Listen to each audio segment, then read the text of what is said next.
Hello, this is Dr. Mahesh Kalyan Shetty, Associate Professor, Department of Civil Engineering, Walchand Institute of Technology, Solapur. In this session, we will discuss regarding the stiffness method of structural analysis, and we will focus on the introductory part. The learning outcome of this session will be, at the end of this session, the students will be able to derive the basic stiffness equation.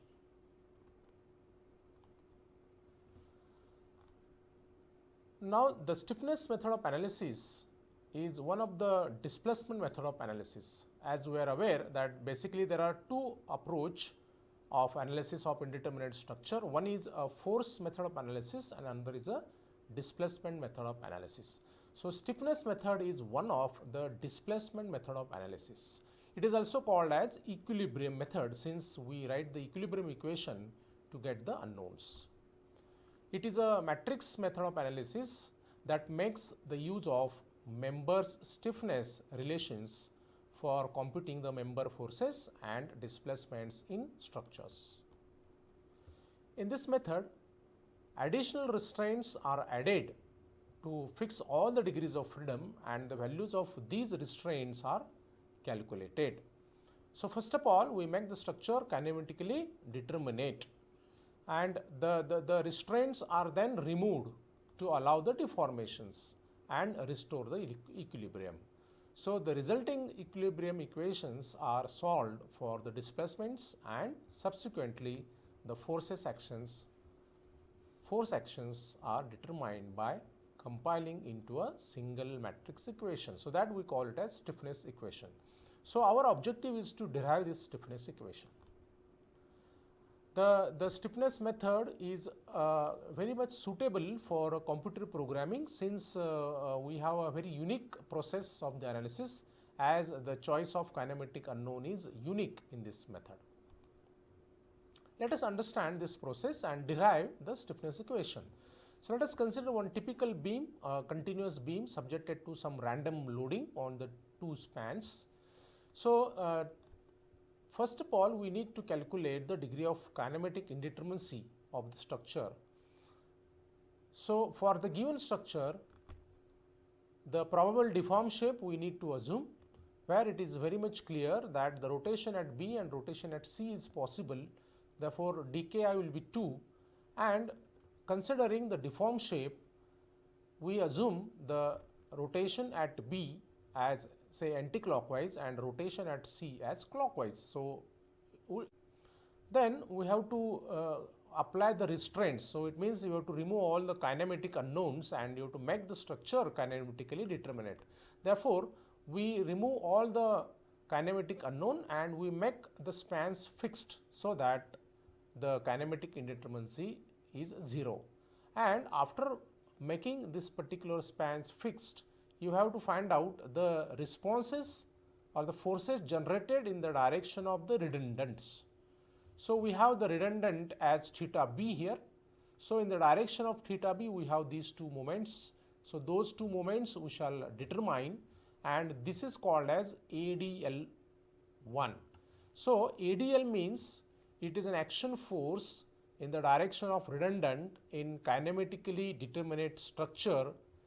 So, these we'll call as ADL1. So, if it is in the direction of first redundant, we'll call ADL2 if the force is in the direction of second redundant. Likewise.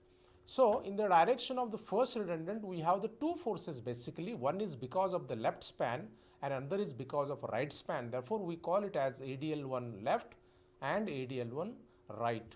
And we take a summation of these two, which will give us ADL1. In the same way, in the direction of second redundant, we have one force that we call it as ADL2. So, in such way, you have to find all the ADLs. So, in our case, we have dki equal to 2. Therefore, we have only two elements present, ADL1 and ADL2. So, these ADLs will be equal to the number of dki.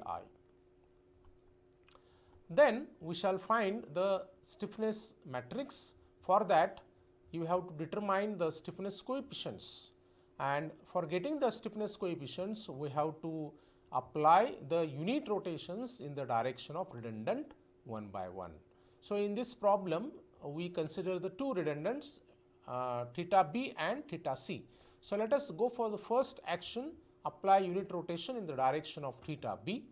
So it will be like this, because we have assumed the rotation at B as anticlockwise. So therefore let us rotate the support at B in anticlockwise direction by unity.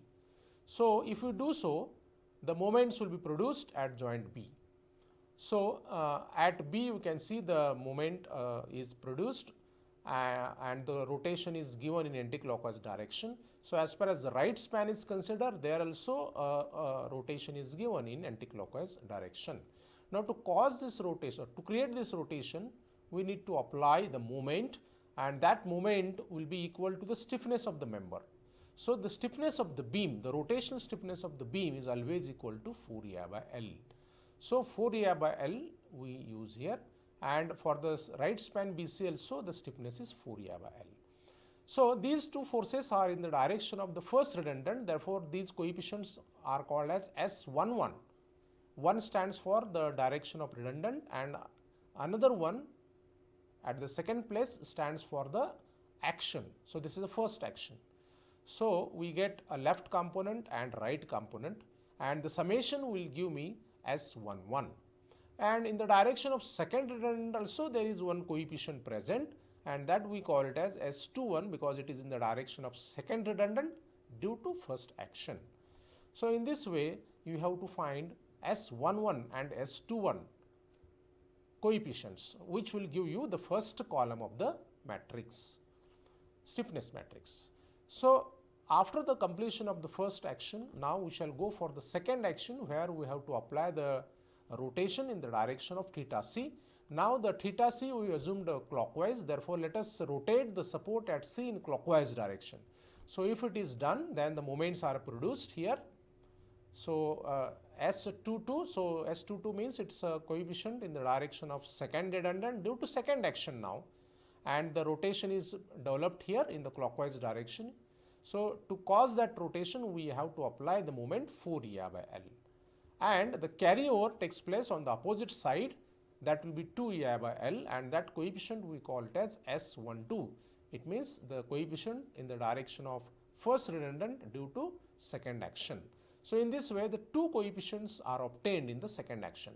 So these two coefficients are nothing but it is the second column of the matrix.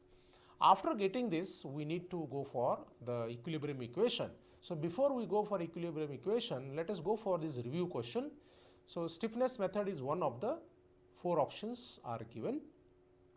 Second one, which of the following method is suitable for computer programming? Again, four options are given. So take a pause, think over it, get the answer and resume the video. These are the answers. So the stiffness method is one of the displacement method of analysis. The second question, which of the following method is suitable for computer programming? Of course, the stiffness method, because at the beginning we discussed that the stiffness method is more suitable for the computer programming because of its uniqueness in the selection of the kinematic indeterminacy. Let us continue with the next step. So we have to apply the equilibrium equation now at all the joints. So for that, first of all, let us assume the beam which we considered here, and let us assume the forces in the direction of the redundant, right? So if the actual forces are present, then those we call it as AD. So AD stands for action force in the direction of deformations. So the second step what we did is we made all the spans fixed and we got the fixed end moment. So those are called as ADL values. Then we went for the development of the stiffness matrix. So this is the first action where we gave a unit displacement in the direction of theta B, and the second action where we give the unit rotation in the direction of theta C. So after all these actions are taken place, then we need to write the equilibrium equation of the joint. So let us apply the equilibrium equation at joint P. So at B, let us take a summation of all the forces. So at B, first of all, we need to consider this action force in the direction of redundant. If it is not there, it will be 0. If it is present, then that we need to consider.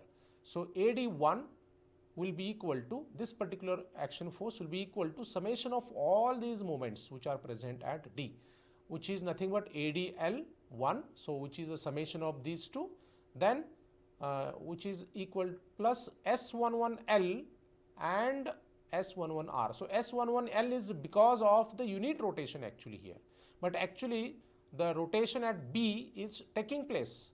So the moments produced will be the rotation, the moment produced will be the value of S11L into actual rotation which is taking place. Therefore, that we call it as D1. We call the rotation at B as D1. So it will be S11 into D1 plus S12 into D2. So S12 is nothing but this coefficient. S12 into, now this is because of the rotation at C, which is D2. In the same way, we can apply the equilibrium equation at C, where AD2 will be equal to ADL2 plus S21 into D1 and S22 into D2. So let us write these equations in the form of matrices. So this is how we get the equation, and in general we can write the stiffness equation as AD equal to ADL plus S into D. So this is a general stiffness equation we obtained. At the end, we can write the stiffness equation as AD equal to ADL plus S into D, where AD is the action force in the direction of deformations in the origin structure. ADL is the action force in the direction of deformations due to loading in kinematically determinate structure. S is the stiffness matrix consisting stiffness coefficient, and D is the deformation matrix consisting unknown deformations. These are the references used for the presentation.